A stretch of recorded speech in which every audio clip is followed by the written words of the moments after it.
Olá, meus amigos, eu sou o Rafael Santana e este é um dos vídeos mais esperados de todos os tempos para mim, aqui no canal Livro na Veia. Neste vídeo, eu vou apresentar para vocês os meus livros. Não todos, porque dois deles são continuações de outros livros. Então, esses que são continuações, eu não vou apresentar aqui, só a capa para vocês. Não trarei a sinopse, porque pode ter algum spoiler do livro anterior, certo? Como eu acredito que nenhum de vocês leram ainda as minhas histórias, porque vocês nem sabiam que elas existiam, então não trarei aqui a sinopse das continuações delas. Mas antes de mostrar para vocês os meus filhotes, deixa eu pedir para que você deixe o seu like nesse vídeo se gostar do nosso conteúdo de hoje. Também se inscreva no canal, se ainda não fez isso. E claro, diga nos comentários o que você achou das propostas dos meus livros, se você pretende ou comprar o e-book e começar a ler, ou se pretende acompanhar a leitura, o audiobook desses livros, que eu vou começar a trazer a partir das próximas semanas aqui no canal. O primeiro livro do nosso vídeo é Oliver Fink e o Segredo do Rei. Esse é um livro infanto-juvenil de fantasia, mistério e aventura. Foi o primeiro livro que eu escrevi, assim, de verdade, livro infanto-juvenil. E é um livro, assim, que mora no meu coração. Assim, eu tenho um carinho enorme por esse livro. Sei que ele ainda vai chegar muito longe. Não é o livro que eu considere como o melhor livro que eu já escrevi. Eu considero que o A Lenda Escarlate, que é a sequência desse livro, é melhor do que ele. Mas esse livro, Oliver Fink e o Segredo do Rei, eu tenho um carinho por ele tão grande que eu acho que, mesmo se eu escrever, sei lá, uns 200 livros nos próximos anos, ele sempre vai ser o mais marcante da minha vida. Em Oliver Fink e o Segredo do Rei, você vai conhecer um príncipe chamado Oliver Fink. Ele tem 12 anos e meio. E ele vive num reino mágico chamado Alquemis. Esse país, onde a história se passa, Alquemis, é um país insular. Ou seja, ele é um país formado por ilhas, igual o Japão. Só que ninguém no restante do mundo sabe que esse país existe. Porque muitos séculos atrás, ele foi habitado por seres mágicos chamados Velfans. Imaginem elfos alados. Assim eram os Velfans. E eles transferiram a magia para um único humano chamado Eckbor, também conhecido como o Primeiro Mago. E esse único humano, por muitos anos, por mais ou menos ali 90 anos, foi o único humano na Terra a possuir magia de verdade. Porque existem outros tipos de magia, né, conquistados de outras formas, tá? Não vou me ater aqui. Mas a magia verdadeira, a magia original, que é a magia que foi trazida ao nosso mundo por esses seres, os Velfans, foi transferido então para os humanos a partir do Eckbor. Por muito tempo, ele foi o único humano a possuir poderes mágicos. Mas, depois de alguns acontecimentos ali, que vocês vão ver em uma outra série que eu vou falar já já sobre ela, em algum momento todos os habitantes desse lugar, desse país, chamado Alquemis, passaram a ter poderes mágicos.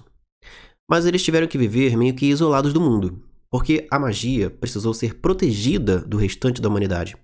Então, tudo que é mágico que existia ao redor do mundo foi recolhido e levado para Alquemis. Apesar de que ainda tem uma ou outra coisa mágica espalhada por aí.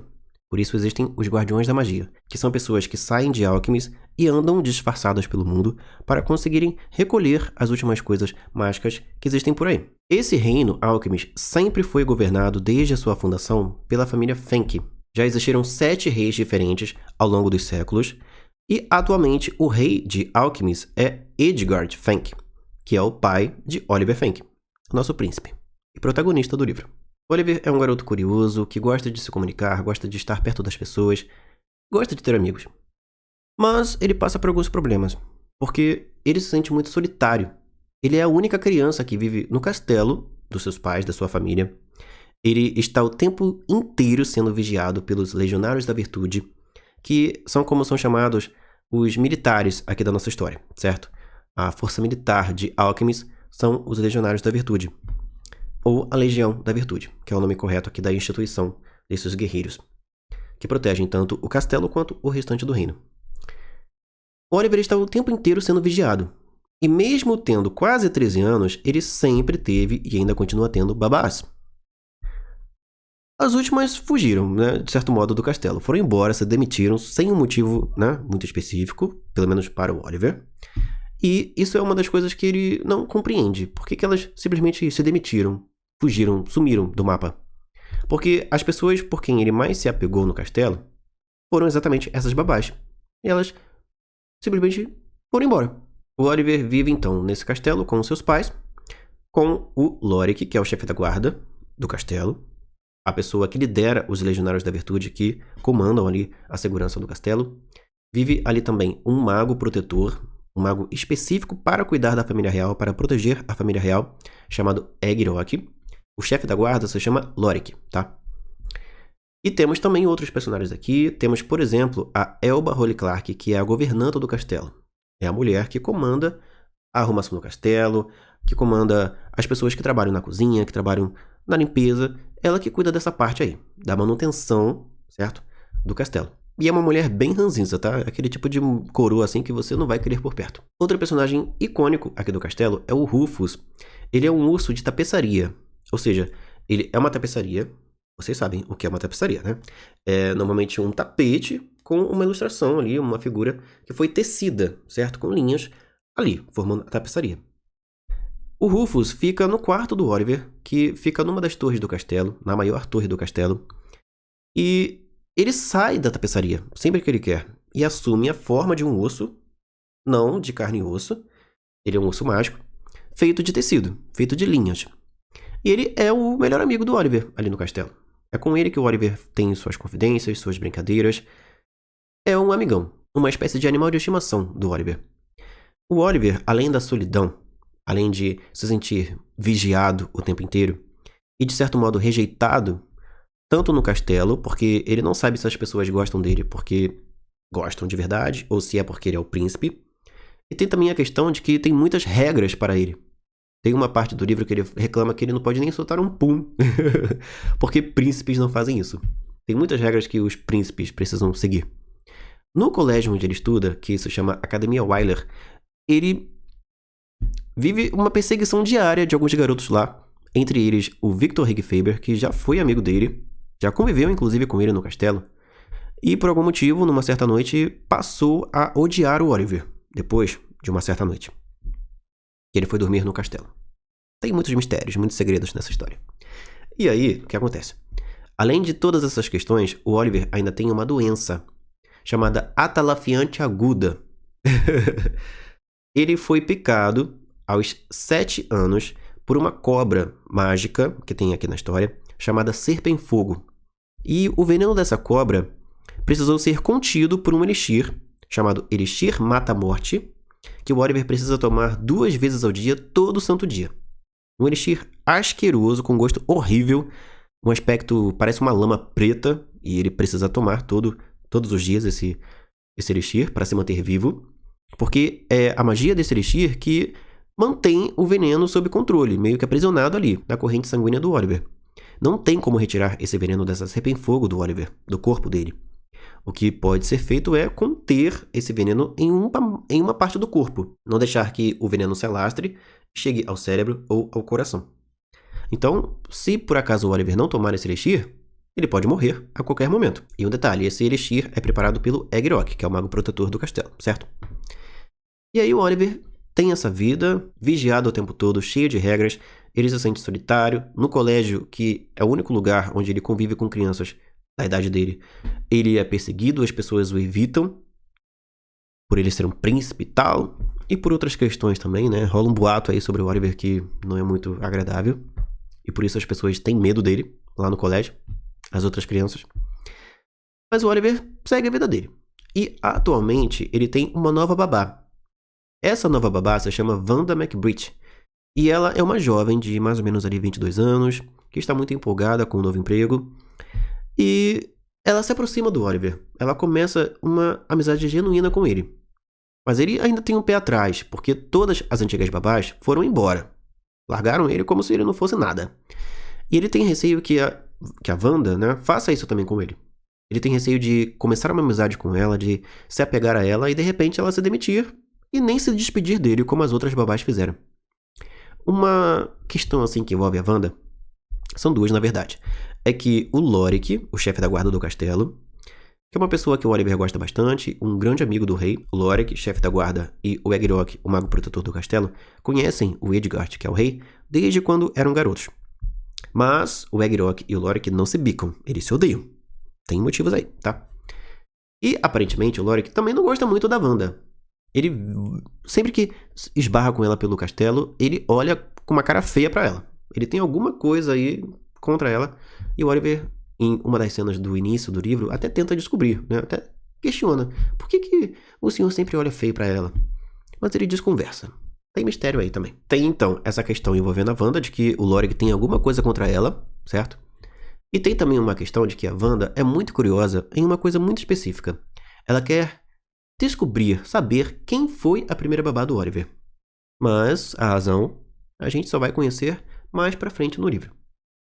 A história vai acontecendo, tem um capítulo em que o Oliver vai para a escola, é o capítulo 2. E ele faz uma coisa ali, uma traquinagem, meio que se vingando de um dos garotos, né? Do tal Victor, que é hilária, é uma das cenas mais engraçadas do livro.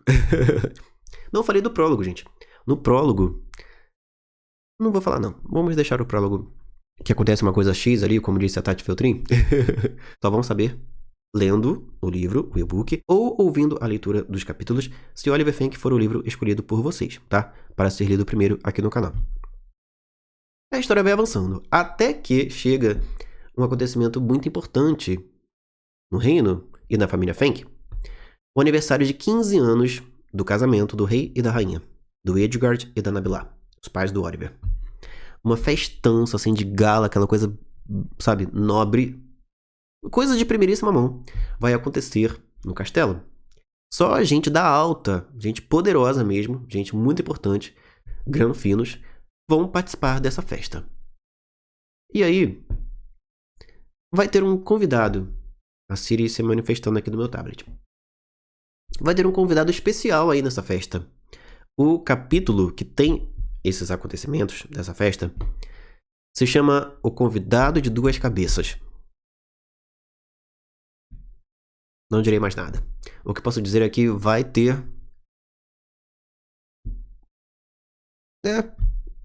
uma coisa aí bem impactante acontecendo aí. Nesse capítulo. Mas eu vou dizer, porque está na sinopse. É um dragão. Um dragão de duas cabeças. Vai aparecer ali. Tacando fogo em tudo e todos. Querendo buscar uma pessoinha ali na festa. Nosso príncipe, Oliver Fink. Agora, será que ele vai conseguir raptar o príncipe ou não? Você vai descobrir com a leitura de Oliver Fink e o Segredo do Rei. O que eu posso dizer é que essa história... assim, tem muita coisa pra acontecer, tá? Depois disso. Vários personagens vão aparecer. Muitos mistérios vão surgir aí. Teremos também uma detetive na trama. Estilo Hercule Poirot, mas é uma mulher. Nas primeiras versões do livro era um homem, mas quando eu percebi, e teve uma leitura que falou isso, ele tá muito parecido com o Hercule Poirot. Aí eu falei, tá, então vou mudar algumas coisas aqui pra não dizerem que, né? E aí o Stanley Bulbeborg virou então a Stella Bulbeborg.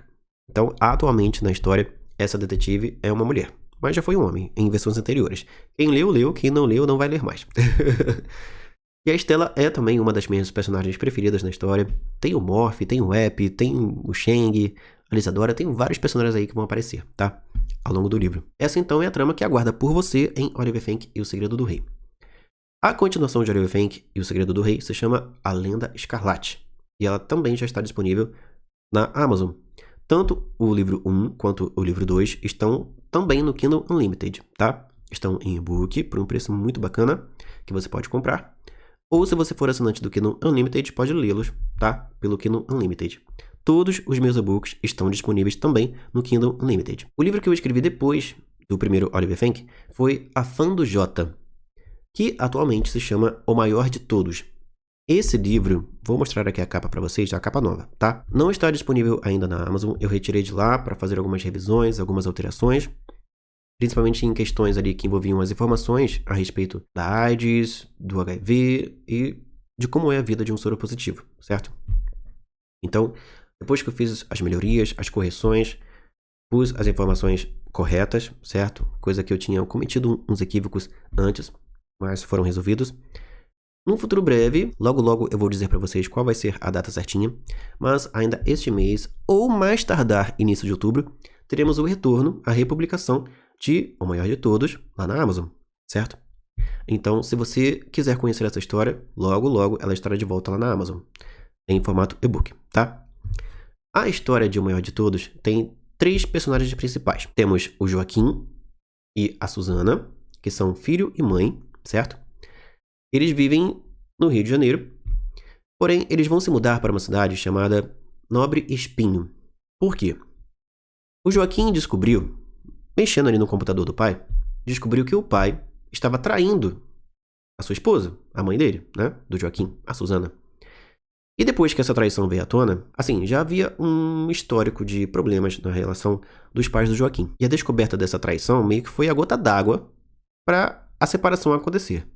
Então a Susana, vendo que não teria mais como continuar com o seu marido, eu esqueci o nome do marido dela, mas tudo bem. O Joaquim chama ele de traidor durante o livro, então, né? Ela decide então se mudar, ir embora com o filho para outro lugar para recomeçar a vida. Mas ela, nos últimos anos, não estava trabalhando, então ela não tem muito dinheiro guardado. Não tem uma profissão, certo? Atualmente, porque ela tinha o sonho de ser escritora, ela estava escrevendo apenas nos últimos anos. Então ela não tinha uma reserva financeira, não tinha ali uma estrutura financeira, mas mesmo assim ela foi embora. Voltou então para Nobre Espinho, que foi a cidade onde ela passou a sua infância e adolescência, a cidade onde ela nasceu e viveu até os 17 anos. Ela tem um apartamento ali que foi dos seus pais e foi para lá que ela e Joaquim se mudaram, depois que deixaram, né, abandonaram aí o traidor. Mas tem um problema. A Susana foi embora de Nobre Espinho com o traidor, certo? Na época, eles começaram a ter um caso. Assim que fizeram 18 anos, eles, né, se juntaram e foram embora. Tudo porque ela não tinha uma boa convivência com os pais. A mãe tinha uma doença, sempre teve uma doença muito séria e sempre viveu mais no hospital do que em casa. O pai tinha muitas responsabilidades, né, de criar 2 filhas, de cuidar de uma padaria. E teve um acontecimento na vida dessa família, da Susana e tudo mais, que foi a gota d'água para que a relação dela com os pais não assim, desandasse completamente. Não vou dizer aqui porque é um segredo do livro, tá? Só num certo ponto ali da história que essa questão vem à tona. Mas ela tem alguns fantasmas do passado dela e algumas memórias de coisas que ela viveu naquele apartamento voltam à tona quando ela põe o pé ali. Mas ela não tem alternativa, não tem para onde ir. Então vai ter que ser naquele apartamento que ela e o Joaquim irão viver. Tem 2 vizinhos ali que são bem, assim, específicos. Um é um roqueiro falido, na verdade, chamado Steve Morte. O nome real dele é Estevão, mas o nome artístico dele é Steve Morte.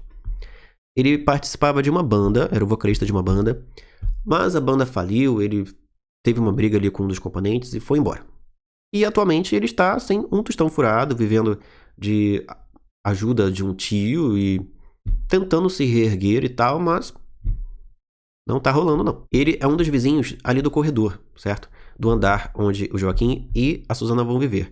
E vai rolar uns atritos aí, tá? Entre eles. Uma outra moradora que vive aqui nesse prédio, se eu não me engano, o nome dela é Dona Eleonora. Ela é uma idosa, né? Já tem ali os seus 70 anos. E ela não fala nada com ninguém.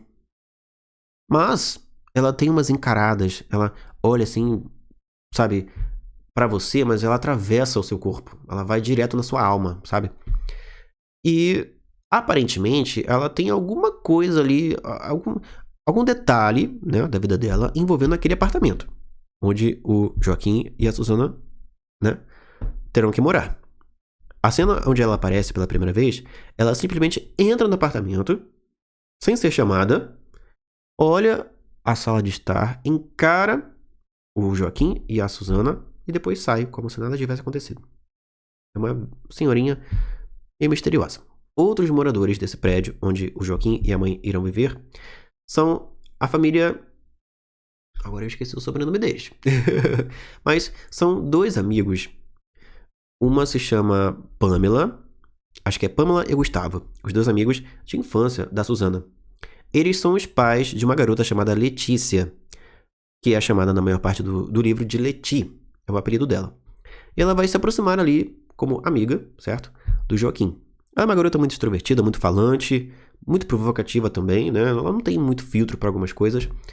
E ela vai dar umas catucadas ali no Joaquim. O Joaquim já é um garoto mais reservado, que tá aí com raiva da vida, com raiva do pai, com raiva desse recomeço que ele não queria que tivesse acontecido.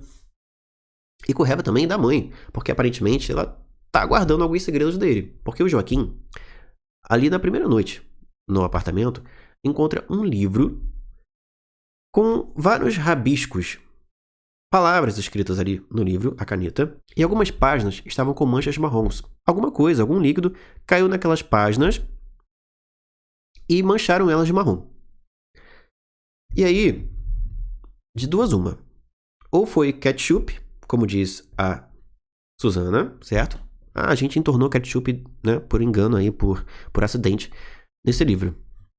Ela e as amigas, quando eram adolescentes. Ou aquilo dali, segundo a suspeita do Joaquim, aquilo dali é sangue. Agora, por que a mãe guardaria um livro sujo, todo rabiscado, por tantos anos?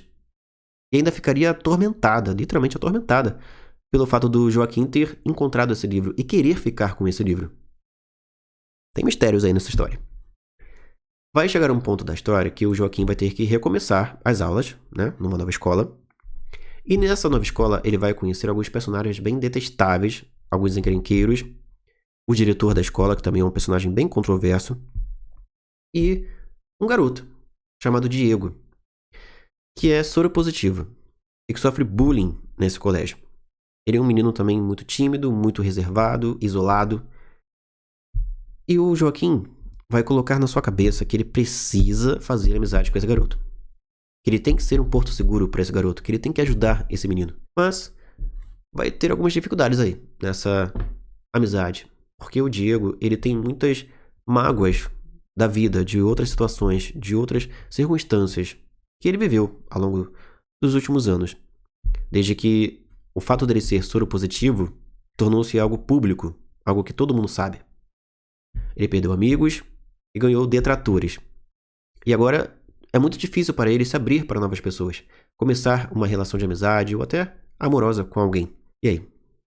Será que vai dar certo essa amizade dos dois? Será que o Joaquim vai conseguir se aproximar desse garoto e ser um apoio para ele? E o Diego, será que ele vai conseguir superar os seus medos, suas preocupações, vencer esses problemas do bullying? Tem muitas questões bacanas nesse livro. É um livro que eu reconheci a minha falha com algumas informações que eu coloquei na história, já as corrigi, e eu sinto muito orgulho de ter tido essa ideia, de ter desenvolvido essa história. Acredito eu que quando vocês puderem ler essa história, logo logo ela estará de volta lá na Amazon, vocês também vão gostar bastante, tá? É um drama juvenil que fala sobre família, sobre amizade, sobre recomeçar a vida, sobre perdoar a si mesmo, sobre ajudar o próximo, sobre reconhecer que alguém tá ali, ó, gritando por socorro. E você tem que estar ali, você tem que ser esse amparo, se você pode ser. É essa a essência do livro. Se você pode fazer o bem, faça. É uma história que logo logo também estará de volta. E eu acredito que vocês vão gostar bastante, tá? Dos livros que eu escrevi, é o livro mais pé no chão, digamos assim, né? O livro mais sério, por ter várias questões, né, da sociedade, várias questões sociais na trama, que são bem relevantes, certo? O outro livro que eu escrevi depois de O Maior de Todos foi O Primeiro Mago, que é uma história de fantasia que se passa no mesmo universo de Oliver Fenk. Só que essa história se passa 600 anos antes da história de Oliver Fenk. E vai mostrar como foi o início do reino de Alchemist, como foi o início da família Fenk no poder. E teremos várias surpresas nessa história. Os personagens principais são 3, tá? O mago Eggborn, que foi o primeiro e por muitos anos o único humano no mundo inteiro a ter magia. Magia genuína, que veio, né, dos Velfans, aqui na história. E tem 2 garotos que são também protagonistas, juntos com o Eggborn. Um se chama Javiel Hink, e o outro se chama Norag Terelson. Com certeza que é Terelson. É porque ele tem 2 nomes, tá? Mas o segundo nome é só mais pra frente na história que vocês vão conhecer. O Norag vive na aldeia de Hark, mas ele não vive no lado nobre da aldeia, ele vive no lado pobre. Porque a família dele não tem muitas condições. O Jorg é o pai postiço dele, o homem que o criou, desde quando ele era bebê. E tem também a esposa, que eu esqueci agora o nome dela, mas tudo bem, porque é assim mesmo. Eu esqueço o nome das coisas com muita facilidade. Essa mulher é asquerosa, tá? E ela sempre jogou na cara do Norag, do nosso garoto aqui, protagonista, que ele é uma aberração. Por quê? Porque o Norag tem um poder dentro dele que é muito destrutivo. E o pai o ensinou, o Yorg, o ensinou a não usar esse poder de forma alguma.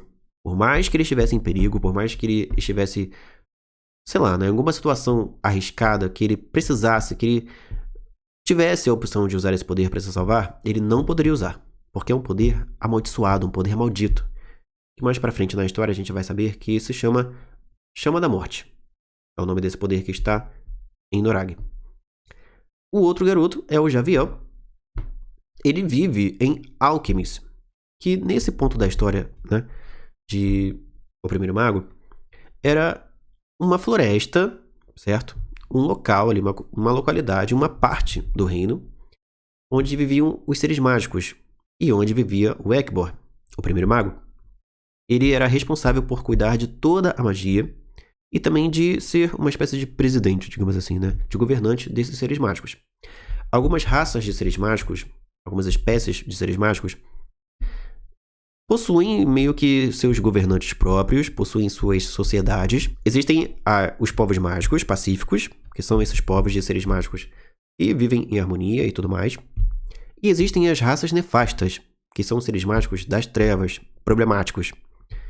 E o Egbor precisa dominar todos eles, certo? O Javiel é o atual pupilo do Primeiro Mago. Em algum momento no futuro, ele vai ser o segundo mago. Vai herdar os poderes mágicos, ele já tem alguns poderes, mas vai herdar toda a autoridade que o Egbor tem atualmente sobre os seres fantásticos e vai ter que protegê-los também. Ele não é apenas uma autoridade acima deles, ele é também o protetor deles. O mago precisa cuidar de tudo que possui magia. E aí a gente tem toda uma gama de objetos mágicos, de pergaminhos e livros com o conhecimento, né, sobre magia, o registro do conhecimento sobre magia.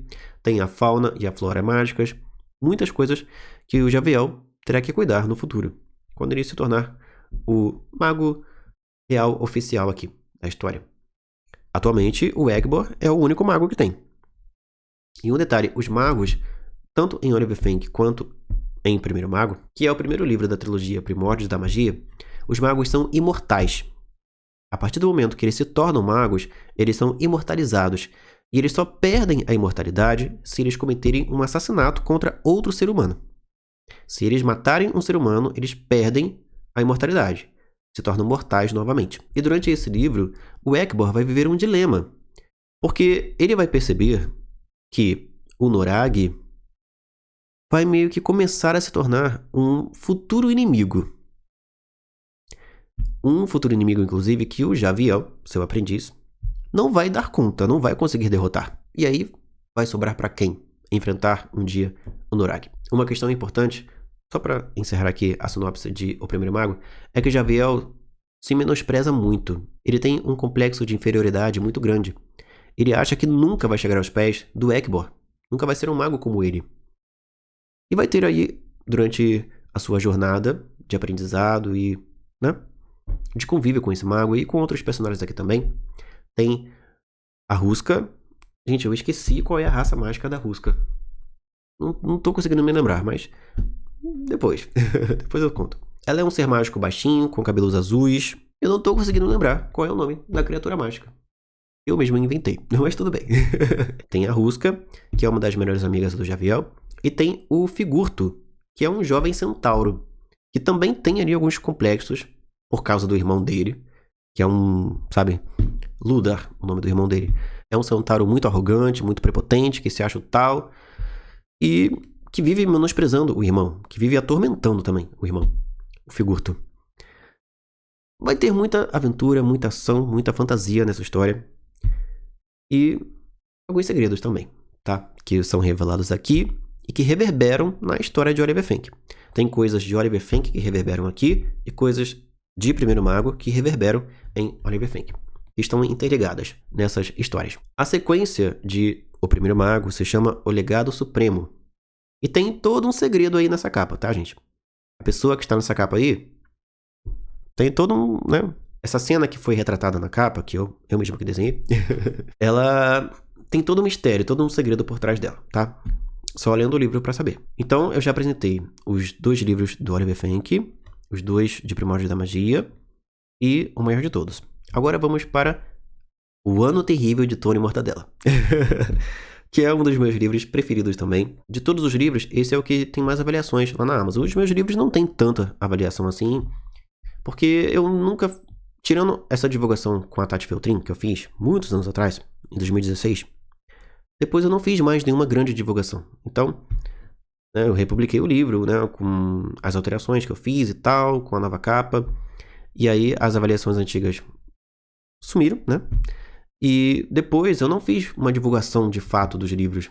Por isso que eles não têm, assim, tanta gente que os conhece. É por isso que eles não têm tanta avaliação, certo? Mas a coisa agora vai mudar. Vou reassumir a minha capa de autor e vamos correr atrás, certo? E conto com o apoio de vocês, claro, para propagar essas histórias por aí. O Ano Terrível de Tony Mortadella é um livro infanto-juvenil de humor, certo? Que fala sobre família, fala sobre amizade, fala sobre confiar em si mesmo, sobre ter fé na vida. É um livro que aborda esses temas. É uma versão mais robusta, digamos assim, de Diário de Banana. Não tem ilustrações, é um livro para uma garotada um pouco mais velha, ali na casa dos... Velha não, né? Mais madura, né? Mais crescida, na casa ali dos 13, 14 anos. Mas eu digo que ele é uma versão mais robusta de Diário de Banana porque ele é recheado de humor, certo? E aquele humor azarado, né?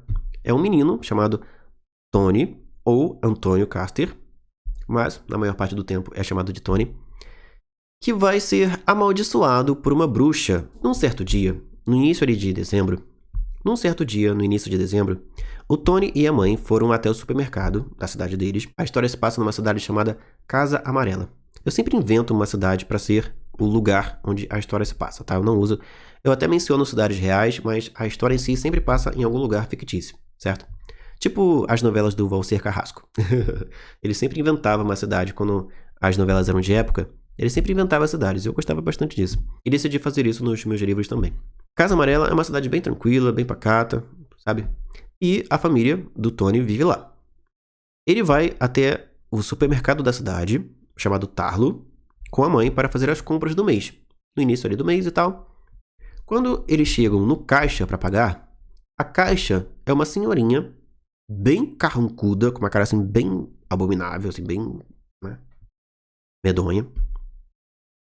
E além de ser muito devagar para registrar as coisas, chega um momento ali do contato dela com a mãe do Tony e o Tony, que ela simplesmente encara o Tony e começa a falar umas coisas assim para ele que não tem pé nem cabeça, como se ele estivesse tratando ela mal, como se ele estivesse olhando feio para ela, alguma coisa assim. Ela começa a ficar revoltada com o Tony sem motivo.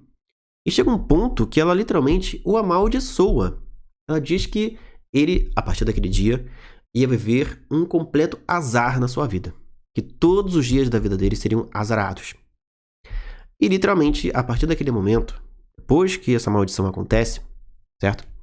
Teoricamente essa caixa seria uma bruxa. Tudo começa a dar errado na vida do Tony. Logo de cara, ele já pisa no cocô de cachorro no estacionamento do mercado. Um pombo caga na cabeça dele. E depois, quando ele entra no carro da mãe pra ir embora, ele do nada desanda ali uma dor de barriga e ele dentro do carro. E é só ladeira abaixo, tá, gente? Dali pra frente é só ladeira abaixo na vida desse garoto. Tudo que pode dar errado com o ser humano vai dar com o Tony Mortadella. Inclusive, esse apelido Tony Mortadella, ele vai ganhar de um encrenqueiro chamado Derek Johnson, mas na verdade o nome dele é Frederico. Mas claro que ele não gosta de ser chamado de Frederico, ele prefere Derek, né? É um apelido mais descolado para Federico. Esse Derek Johnson é o garoto mais encrenqueiro do colégio, do ensino fundamental inteiro. Inclusive, ele repetiu 3 anos seguidos. Ele já era para estar no ensino médio, mas tá ali atormentando a galera ali, né? Do 7º ano e tudo mais. Inclusive o Tony Mortadella. E é ele que vai dar esse apelido para o Tony. Porque o Tony é gordo. É um menino gordo, né? Barrigudinho e tal.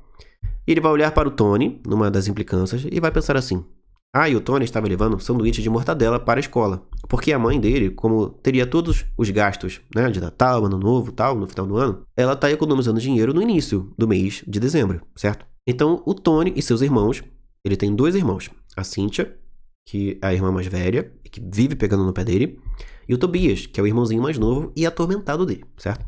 Bem perturbado também, o Tobias. Vive também enchendo o saco do Tony. Os 3 teriam que levar sanduíche de mortadela para a escola, como lanche. Coisa que o Tony estava levando. E quando esse encrenqueiro rouba o lanche dele e vê que é um sanduíche de mortadela, e a fatia de mortadela é redonda, ele logo associa o fato da fatia ser redonda com o Tony ser gordo e o apelido de Tony Mortadela.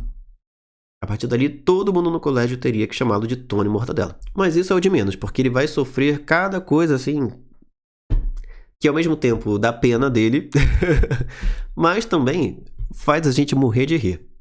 Esse livro é um livro que eu gargalhei inúmeras vezes durante a escrita, e toda vez que eu releio, eu morro de rir também. Se eu ler esse livro aqui pra vocês... Fica quieta aí, Siri. A Siri adora conversar comigo na hora errada aqui no meu tablet. É um livro que, se eu for ler pra vocês aqui do canal, lerei, né? Não sei se vai ser o primeiro que eu vou ler ou se vai ser o Oliver. Estou em dúvida, tá? Vocês que vão decidir aí nos comentários. Com certeza, eu vou ter que fazer muitas pausas durante a leitura porque eu vou morrer de rir. De novo, tenho certeza disso. E sei que vocês também. Então, tivemos aí O Ano Terrível de Tony Mortadela. Depois, eu escrevi um livro chamado... Peraí que deu branco. 18 Desejos, que é o último livro da nossa lista. 18 Desejos é uma história sobre família, sobre amadurecimento e também sobre magia. Tem uma pitada de magia aí na história também. É uma história infanto-juvenil de realismo mágico. Aqui a gente vai conhecer um garoto de 15 anos chamado Mark Todorov.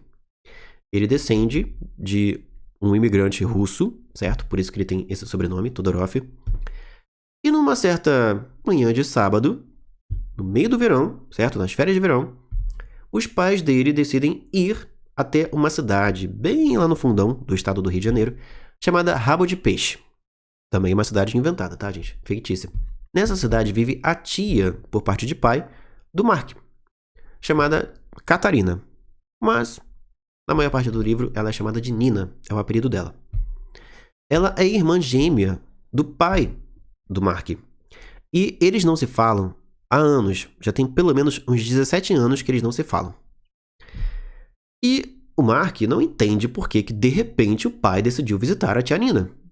Resolveu visitar a irmã. Se eles não têm contato há tantos anos, por que eles vão desperdiçar um sábado de verão maravilhoso, ensolarado, que o Mark tinha vários planos para aquele dia, e que é véspera do aniversário dele, que vai ser comemorado em um boliche, em uma casa de boliche, certo? Chamada Boliche Point. Ele já marcou, né, com os amigos, ele convidou inclusive uma garota chamada Manuela, que é o amor da sua vida, para quem ele pretende se declarar no meio da festa. E ele tá ali, né? Mal-humorado, dentro do carro, querendo saber por que eles estão indo pra lá e... né? No meio da viagem, o pai, já revoltado por causa das coisas que o Mark disse... O Mark é um menino meio imaturo no começo do livro, tá? Mas depois ele melhora. O pai se revolta e fala... A gente não vai ir pra lá só pra passar uma tarde. Você tem que tirar o seu cavalinho da chuva... E parar de ficar dizendo bobagem, porque você não vai ficar na casa da tia Nina só hoje. Só por esse momento, só por essa tarde. Você vai ficar as férias inteiras lá, na casa da Nina. E quando o Mark escuta isso, recebe essa notícia surpresa de que ele vai passar as férias inteiras com uma tia que ele nunca viu na vida e que o pai odeia, alguma coisa tem de errado com essa mulher, né? Ele fica possesso, fica revoltado. Como assim? Vocês vão me largar na casa de uma parente que vocês odeiam durante um mês inteiro de janeiro? O que tem na cabeça de vocês? E é o que acontece. O Mark vai ser forçado, né, de certo modo, a ficar ali, naquela casa, numa fazenda de girassóis, passar esse um mês de férias com a tia Nina, convivendo com ela, conhecendo ela, e entendendo um pouco mais das questões do passado da família dele. E uma das coisas, além da convivência com ela e vai rolar uns atritos aí no início dessa convivência.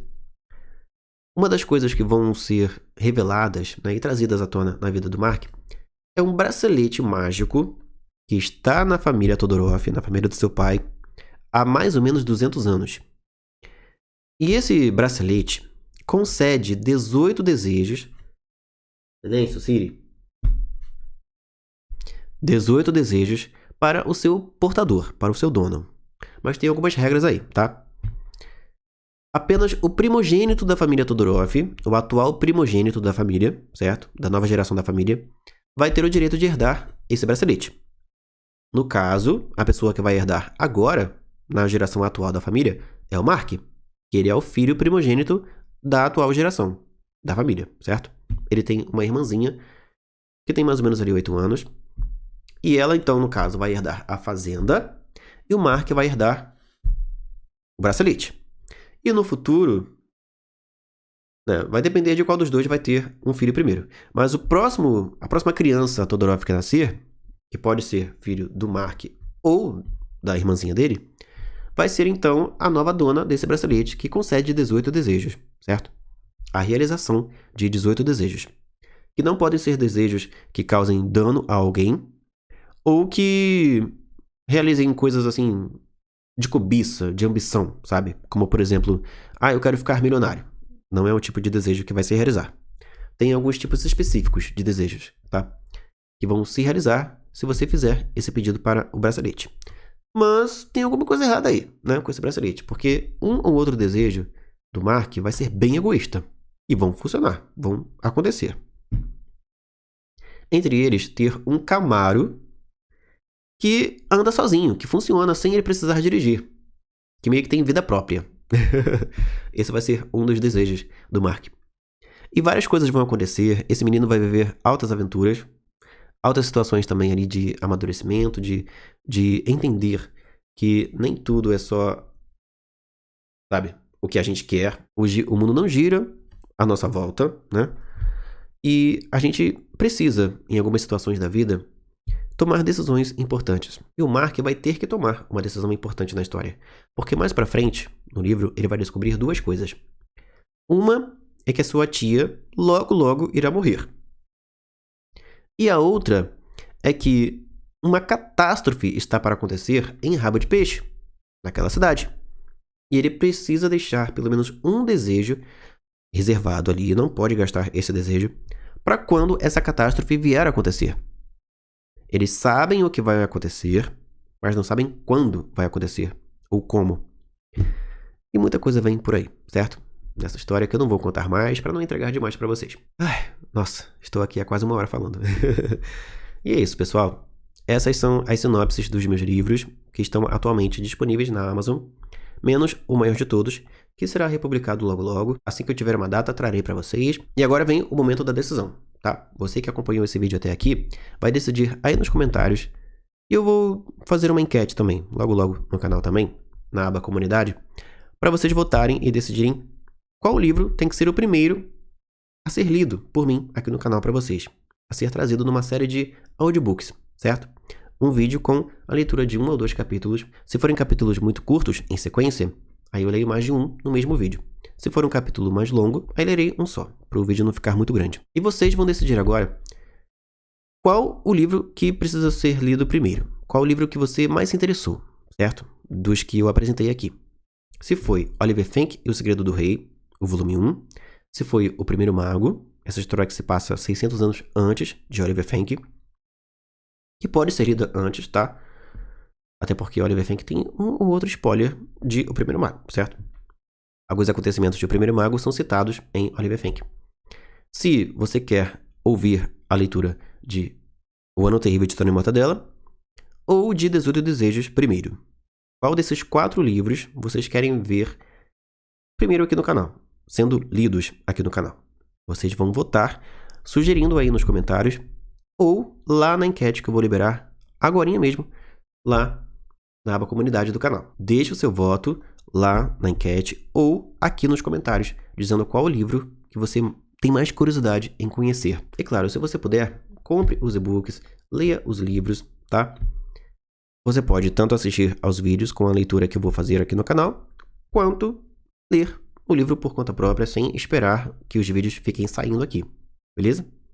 Vou ficar muito feliz mesmo se vocês puderem comprar os e-books, se vocês lerem esses livros e deixarem as avaliações de vocês lá na Amazon. Avaliações sinceras, tá, gente? Não precisam dar 5 estrelas só porque o livro é meu, não. Eu quero sinceridade, tá? Se vocês gostarem, deem a nota de vocês. Se não gostarem, deem também a nota de vocês, beleza? E é isso. Falei pra caramba, né? A gente se vê então num próximo vídeo aqui do canal. Um forte abraço pra você que viu esse vídeo até aqui e até a próxima. Tchau!